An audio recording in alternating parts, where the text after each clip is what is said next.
Good morning to everyone. आज का हमारा टॉपिक है बाइनरी कंपैरेटर। बाइनरी कंपैरेटर क्या होता है?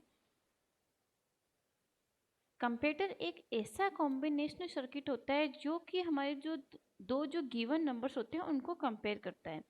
जो दो गिवन नंबर्स होते हैं वो कितने भी बिट के हो सकते हैं, एक बिट के हो सकते हैं, दो के, तीन के, चार के और एन बिट के, कितने भी बिट के वो नंबर हो सकते हैं, दो बाइनरी नंबर्स।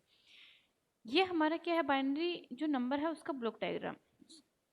यहाँ पे हम दो नंबर्स उसके इनपुट हैं और हमारे आउटपुट क्या है, उसके कितने हमारे पॉसिबल आउटपुट्स हो सकते हैं। जैसे दो हमारे नंबर हैं ए और बी, उनको हम क्या कर रहे हैं, कंपेयर कर रहे हैं। तो जो दो नंबर है ए हमारा बी से छोटा हो सकता है तो ए लेस देन बी, ए और बी दोनों बराबर हो सकते हैं तो ए इक्वल टू बी, ए बड़ा हो सकता है बी से तो ए ग्रेटर देन बी। इस तरीके से जो हमारा बाइनरी जो कंपेरेटर है उसके क्या होते हैं, दो इनपुट है लेकिन उसके आउटपुट क्या है, हमारे तीन है। उसका मतलब है कि वो क्या क्या उसके पॉसिबल आउटपुट्स हैं, दोनों नंबर बराबर हो सकते हैं, दोनों नंबर, एक नंबर छोटा हो सकता है, दूसरा नंबर बड़ा हो सकता है, और जो पहला नंबर है वो दूसरे नंबर से बड़ा हो सकता है या फिर छोटा हो सकता है। इस तरीके से हमारे क्या यहाँ पे तीन पॉसिबल आउटपुट्स हैं। सबसे पहले हम क्या देखते हैं, इसमें वन बिट कंपेरेटर देखते हैं। वन बिट कंपेरेटर में क्या होता है कि हमने जो बिट ली गई है, मतलब हमारे दो नंबर्स हैं ए और बी, तो ए और बी दोनों क्या है, एक एक बिट का है। मतलब जो बाइनरी नंबर होते हैं तो उसमें बिट क्या होती है हमारे, जीरो और वन। या तो ए क्या होगा, जीरो होगा या फिर वन होगा, बी होगा वो तो या तो फिर जीरो होगा या फिर वन होगा। इस तरीके से हमारे जो पॉसिबल आउटपुट्स होते हैं वो कितने होते हैं, to the power to N होता है। तो एन क्या होता है, कितने बिट्स हैं, एन की वैल्यू वन है, टू द पावर टू हो गया तो कितने हो गए, चार हो गए। इसका मतलब है कि हमारी यहाँ पे चार पॉसिबिलिटीज हैं यहाँ पे। तो क्या है, ए और B, zero zero, zero one, one zero और वन वन, चारों पॉसिबिलिटीज अलग अलग हो गई हैं यहाँ पे। अब हमारे जो आउटपुट है वो क्या है, A greater than B, A equal to B, A less than B, जिसको हमने ग्रेटर, इक्वल और एल लिख लिया गया है। G is equal to A greater than B, E is equal to A is equal to B और L is equal to A less than B. इस तरीके से ये हमारे तीन आउटपुट हैं। ए और बी का मान जब यहाँ पे जीरो जीरो है, इसका मतलब दोनों मान क्या है हमारे, ए और बी इक्वल है। इसका मतलब ए और बी में तो क्या जाएगा, वन आ जाएगा और ये दोनों आउटपुट क्या हो जाएंगे, हमारे जीरो हो जाएंगे। जब ए जीरो है बी वन है तब क्या हो गया, बी हमारा क्या हो गया, बड़ा हो गया है। तो मतलब ए लेस देन बी में आ जाएगा, वन आ जाएगा और ये दोनों क्या हो जाएंगे, जीरो जीरो हो जाएंगे। ए इक्वल टू वन है, बी इक्वल टू जीरो, मतलब ए बड़ा हो गया तो ए ग्रेटर देन बी में वन आ जाएगा और दोनों आउटपुट अदर क्या हो जाएंगे, जीरो हो जाएंगे। ए और बी दोनों वन वन है, इसका मतलब दोनों इक्वल हो गए तो ए इक्वल टू बी हो गया है। और दोनों ए लेस देन बी और ए ग्रेटर देन बी में क्या आ जाएगा, हमारा जीरो जीरो आ जाएगा। इस तरीके से ये हमारी क्या होगी, हमारी ट्रूथ टेबल हो गई है।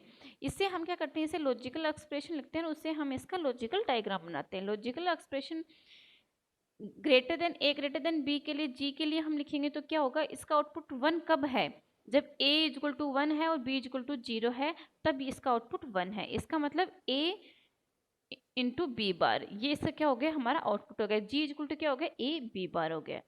ए इक्वल टू बी है, ये कब कब वन है, वन कब है, जब दोनों जीरो हैं और दोनों वन वन है। दोनों जीरो हैं इसका मतलब ए बार और बी बार, प्लस और कब वन है, जब ए और बी वन वन है, इसका मतलब ए इंटू बी।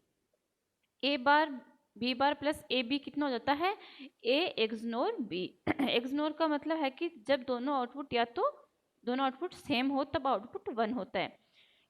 आगे है कि ए less than B, A less than B कब है, यहाँ पे वन है, इसका मतलब जब ए का मान जीरो है, बी का मान वन है, तब A less than B equal to क्या है, वन है। तो ये क्या हो जाएगा, ए बार बी हो जाएगा, ए बार बी। अब इसका क्या करते हैं, इनसे हम लॉजिकल डायग्राम बनाते हैं। जी इक्वल टू, यहाँ पे हम लाइंस ले लेते हैं ए बी और ए बार और बी बार, यहाँ पे नोट गेट लगा दिया है तो ये क्या हो गया, ए बार हो गया और ये क्या हो गया, हमारा बी बार हो गया। जी क्या है, ए बी बार, यहाँ पे क्या कौन सा गेट होगा, ये एंड गेट हो गया ए और बी बार का। ए, ये लाइन ए होगी और ये क्या होगी, हमारी बी बार होगी। तो ये क्या बना दिया हमने, नोट गेट बना दिया। इसका जो आउटपुट होगा वो क्या हो गया, जी हो गया। ये आउटपुट के लिए हम क्या करते हैं, ए bar B plus A B कर लो या फिर एक्सनोर बना लो ए और बी का। एक्सनोर बनाया तो ए यहाँ से ले लिया और बी हमारा बी से ले लिया, ये हमारा क्या हो गया, एक्सनोर हो गया। L A bar B, A बार हमारा ए बार से आगे और बी यहाँ से आगे कौन सा गेट है, एंड गेट है। तो इस तरीके से ये हमारा क्या हो गया है, लॉजिकल डायग्राम हो गया है 1 बिट कंपेरेटर का। अब हम देखते हैं 2 बिट कंपेरेटर। 2 बिट कंपेरेटर में क्या होता है कि जो हमारे पॉसिबल आउटपुट्स तो क्या होंगे, वो ही 3 होंगे कि ना, क्योंकि हम इनपुट तो 2 ही ले रहे हैं, ए और B. A less than B होगा, ए इक्वल टू बी होगा, या फिर ए ग्रेटर देन बी हो गया। अब हम इसकी ट्रूथ टेबल बनाते हैं 2 बिट कंपेरेटर के लिए। इसका मतलब है कि जो ए नंबर है उसमें भी 2 बिट है और बी नंबर है उसमें भी 2 बिट है। उन बिट को हमने A1 A0 से डिनोट किया गया है और बी नंबर को हमने B1 और B0 से डिनोट किया गया है। जो ट्रूथ टेबल होगी उसमें जो पॉसिबल आउटपुट्स होंगे वो कितने होंगे, to the power 2n। N कितना है, नंबर ऑफ बिट्स, कितनी बिट है एक नंबर में, 2 बिट हैं, तो एन का मान 2 हो गया, 2 की घात 4 तो 16 आ गया। इस तरीके से हमारे यहाँ पे पॉसिबल आउटपुट्स क्या हो जाएंगे, 0 हो जाएगा, जिनको हमने ऐसे शो किया है 0 0 0 0। फिर एक का क्या मान, पहले हमने 4 के केस में 0 लिया, फिर 1 लिया, फिर 2 लिया, फिर 3 लिया, ऐसे इसका 0 1 2 3 0 1 2 3 ऐसे लिया गया है। अब हम देखते हैं कि ये दोनों नंबर्स में हम कंपेयर करते हैं। जब A1 और जब A का मान 0 है, यहाँ पे क्या है 4 के लिए क्या है 0 है, ये जब 0 है, और B1 का मान कितना हो गया, यहाँ पे 0 0 का मान मतलब 0 हो गया, तो ये नंबर क्या हो गया, A और B यहाँ पे इक्वल हो गया। तो A इक्वल टू B में तो 1 आ जाएगा और अदर में 0 आ जाएगा। वैसे ही जब A का मान 0 है, B का मान 1 है, इसका मतलब B क्या हो गया, बड़ा हो गया, B बड़ा हो गया, तो A लेस देन B में 1 आ जाएगा, अदर में 0 आ जाएगा। फिर A का मान 0 है, B का मान कितना है 2 है, तो A क्या हो गया, वापस से बड़ा हो गया, तो A less than B, sorry B बड़ा हो गया, तो A लेस देन B में तो 1 आ जाएगा, अदर में हमारा 0 आ जाएगा। फोर्थ हमारा है 0 है, A 0 है और B का मान कितना हो गया हमारा 3 हो गया, B का मान 3 है यहाँ पे, तो A वापस से लेस देन B होगा, तो इसमें 1 आ जाएगा और अदर में हमारा 0 आ जाएगा। नेक्स्ट हम देखते हैं कि जब A का मान तो यहाँ पे क्या हो गया 1 हो गया है, B का मान 0 है, तो A क्या होगा, ग्रेटर देन हो गया, A ग्रेटर देन में 1 और अदर में हमारा 0। A इक्वल टू 1 है यहाँ पे और B इक्वल टू भी 1 है, तो यहाँ पे दोनों इक्वल हो गए, तो A इक्वल टू B में 1 और अदर में हमारा 0 आ गया। उसके बाद में है कि A का मान 1 है और B का मान क्या है यहाँ पे 2 है, तो B ग्रेटर देन हो गया, तो B ग्रेटर देन A में 1 आ जाएगा, अदर में हमारा 0 आ जाएगा। 0 A का मान 1 है और B का मान कितना हो गया हमारा 3 हो गया, तो B ग्रेटर देन A हो गया, तो B ग्रेटर देन A में 1, अदर में हमारा क्या आ जाएगा 0 आ जाएगा। फिर A का मान 2 आ गया, B का मान 0 आ गया, तो A ग्रेटर देन B होगा, तो इसमें 1 आ जाएगा, अदर में हमारा 0 आ जाएगा। फिर A का मान 2, B का मान 1, वापस से A ग्रेटर देन B हो गया, तो इसमें 1 आ जाएगा, अदर में हमारा 0 आ जाता है। A का मान 2 है, B का मान भी 2 है, मतलब दोनों इक्वल हो गए, दोनों इक्वल है, तो A इक्वल टू B में 1 आ जाएगा, अदर में हमारा 0 आ जाता है। A इक्वल टू 2 हो गया, B इक्वल टू 3 हो गया, तो ये A लेस देन B हो गया है, यहाँ पे 1 और अदर में 0। बाद लास्ट है हमारा A इक्वल टू 3 है और B का मान हमारा कहाँ से स्टार्ट होता है 0 1 2 3। A का मान जब 3 है और B का मान जब 0 है, तो A ग्रेटर देन B में 1 आ जाएगा, अदर में हमारा 0 आ जाएगा। फिर यहाँ पे A का मान 3 है, B का मान 1 है, तो A ग्रेटर देन B में 1 आ जाएगा, अदर में 0 आ जाएगा। बाद में हमारा A का मान 3 है और B का मान 2 है, तो वापस से A ग्रेटर देन B हो गया और अदर में हमारा 0 हो गया, A ग्रेटर देन B में 1 हो जाएगा। A का मान 3 है, B का मान भी 3 है, तो A इक्वल टू B हो गया, A इक्वल टू B में 1, अदर में हमारा 0 हो गया। इस तरीके से ये हमारी क्या हो जाती है, ट्रूथ टेबल हो जाती है। ये हमारी ट्रूथ टेबल है। अब क्या करते हैं, ये जो ट्रूथ टेबल है इससे हम क्या बनाते हैं, हमारा जो लॉजिकल एक्सप्रेशन है वो लिखते हैं। जो लॉजिकल एक्सप्रेशन है वो यहाँ पे हम के मैप से सोल्व करते हैं, और जो लॉजिकल एक्सप्रेशन आएंगे वहाँ से हम क्या करते हैं, इसका लॉजिकल डायग्राम बनाते हैं। जब लॉजिकल एक्सप्रेशन लिखते हैं तो उसमें क्या करते हैं, हमारे इनपुट क्या हो गए, हमारे A1 A0 B1 B0। तो ये तो हमारा क्या हो जाता है, यहाँ पे जैसे लिया है ये हमारा MSB है, ये हमारा LSB हो गया। तो के मैप में यहाँ पे हम MSB लिखते हैं, यहाँ पे LSB लिखते हैं, A1 A0 B1 B0 लिख दिया। इसके जो आउटकम्स हैं वो 0 0 0 1 1 1 1 0 ये से लिख लिया हमने। अब देखते हैं कि जो हमारा सबसे पहले हम A लेस देन B के लिए यहाँ पे के मैप बनाते हैं। तो ये कब कब 1 है तब हम वहाँ पे 1 डिनोट कर देते हैं और क्या कर लेते हैं 0 हो गया। तो 1 कब है A लेस देन 1 में, जब ये हमारा देखो 0001 है उसमें, 0010 में 0011, तो यहाँ पे हमने क्या कर दिया है, ए का मान तो 0 है और बी का मान 1 2 3 में। ए का मान तो यहाँ पे 0 है, बी का मान क्या है 1 2 3, यहाँ पे 1 1 कर दिए। इसके बाद में हम देखते हैं वापस कब है, जब ए का मान 1 है और बी का मान क्या है 2 और 3 है। ए का मान तो क्या हो गया 1 हो गया, बी का मान 2 और 3 हो गया। उसके बाद में है कब 1 है, जब ए का मान 2 है, बी का मान 3 है। ए का मान तो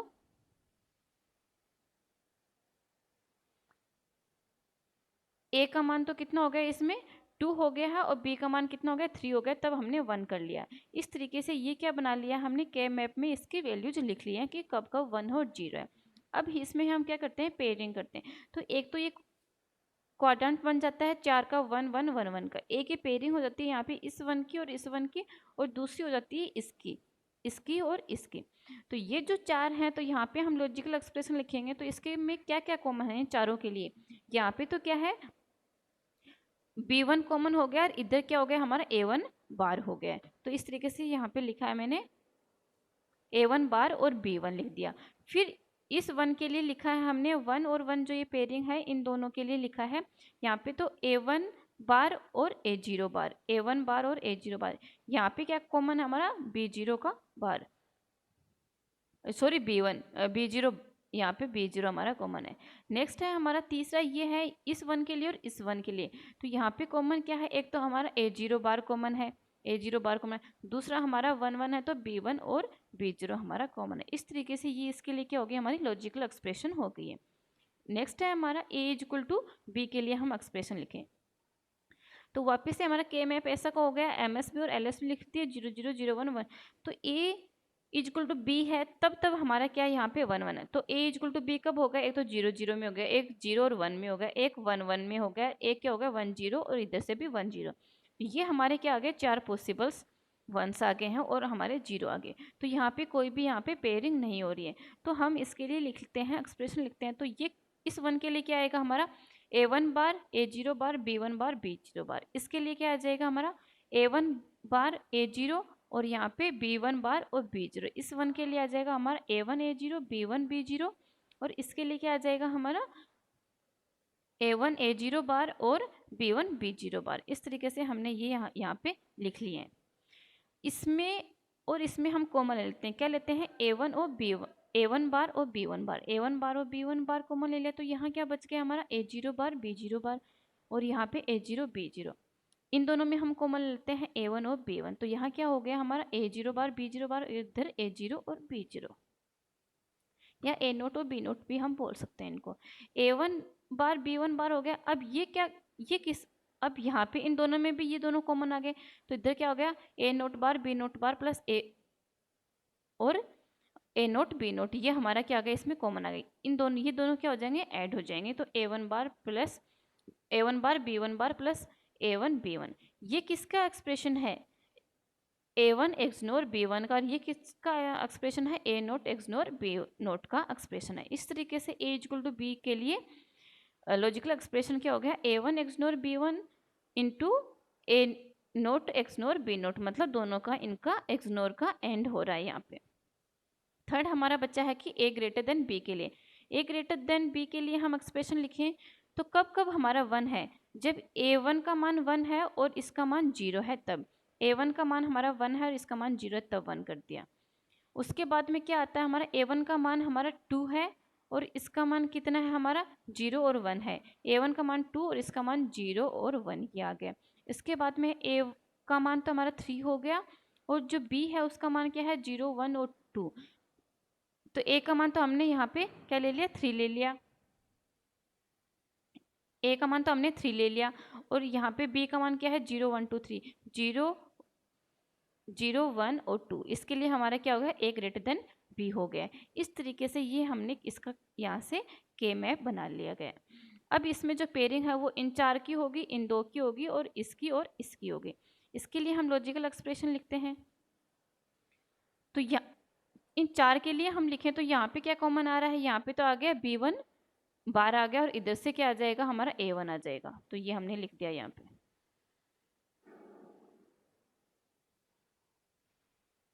B1 बार और A1 ये लिख दिया। उसके बाद में हमारे इन दो के लिए लिखते हैं हम, इन दो के लिए लिखें तो यहाँ पे क्या है B1 बार B0 बार और इधर से क्या आ जाएगा हमारा A0 आ जाएगा। इसके लिए लिखें तो इसमें A1 A0 और यहाँ पे क्या हमारा B0 बार। इस तरीके से ये हमने क्या लिख दिया, इसके लिए लॉजिकल एक्सप्रेशन लिख दिया कि मैं इससे पहले पढ़ चुके होंगे। ये है हमारा इसके लिए लॉजिकल एक्सप्रेशन। अब ये जो लॉजिकल एक्सप्रेशन आए हैं इन तीनों से हम क्या बनाते हैं, इसका लॉजिकल डायग्राम बनाते हैं। लॉजिकल डायग्राम के लिए हमने A1 A0 B1 B0 ले लिया और A1 बार A0 बार B1 बार और B0 बार ले लिया गया है। A ग्रेटर देन B के लिए है, सबसे पहले हम एक A इक्वल टू B में देखें तो A इक्वल टू B में तो क्या किया था हमने, A1 और B1 का इग्नोर और A0 और B0 का इग्नोर और फिर दोनों का एंड हो रहा है। तो इसका मतलब है कि A1 और ये हमारा A0 और B0 है, इन दोनों का इग्नोर, और A1 और जो हमारा B1 है इनका इग्नोर, दोनों का क्या हो रहा था, एंड हो रहा था, हमने एंड लगा दिया। इसका जो आउटपुट होगा वो होगा A इक्वल टू B। ये है हमारा A ग्रेटर देन B। इसमें क्या होता है B1 बार B0 बार क्या है, इन तीनों क्या है एंड हो रहा है, तो ये ले लिया हमने B1 बार B0 बार और A0 ले लिया है। ये क्या हो गया, इन दोनों का एंड हो गया। फिर B1 बार और A1, तो हमने B1 बार ले लिया गया है और A1 ले लिया गया, इन दोनों का एंड हो गया। फिर क्या है A1 A0 B0 बार, A1 A0 और B0 का बार, इनका क्या हो गया एंड हो गया। अब इन तीनों एंड का क्या हो रहा है हमारा यहाँ पे और हो रहा है, ऐड हो रहे हैं, तो यहाँ पे हमने और गेट बना दिया गया। इस तरीके से A इक्वल टू B है, ऐसे ही हमारा A लेस देन B हो जाएगा। सबसे पहले तो इसमें क्या आता है हमारा A1 बार A0 बार और जो B0 है उनका एंड हो गया है। उसके बाद में हमारा क्या हो गया A1 बार और जी हमारा B1 है उसका एंड हो गया है। और थर्ड है हमारा, सॉरी थर्ड थोड़ा सा गलत बन गया,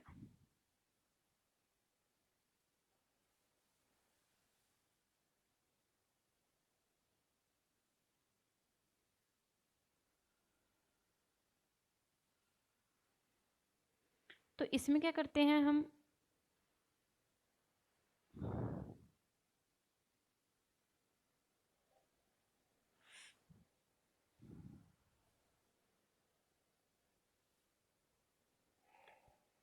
सॉरी इसकी एक्सप्रेशन देखते हैं। A1 बार A0 बार और B0, A1 बार A0 बार और B0 हो गया, इसका क्या हो गया हमारा एंड हो गया। फिर नेक्स्ट क्या हमारा A1 बार और B1 है, A1 बार और B1 था, तो A1 बार और B1 कर दिया, इसका नोट हो गया। थर्ड एक्सप्रेशन हमारा इसके अंदर क्या था, B1 B0 और A0 बार था, B1 B0 B1 B0 और A0 बार था, तो A0 बार है जो A0 बार से लेंगे, यहाँ से नहीं B1 से नहीं सॉरी, ये A0 बार से लेंगे, इनका एंड, इन ये तीनों क्या हो रहे थे ऐड हो रहे थे, इसका मतलब इनका क्या हो रहा है और हो रहा है, तो यहाँ पे हमने और गेट लगा दिया। इस तरीके से ये हमारा क्या हो गया लॉजिकल डायग्राम हो गया। Thank you.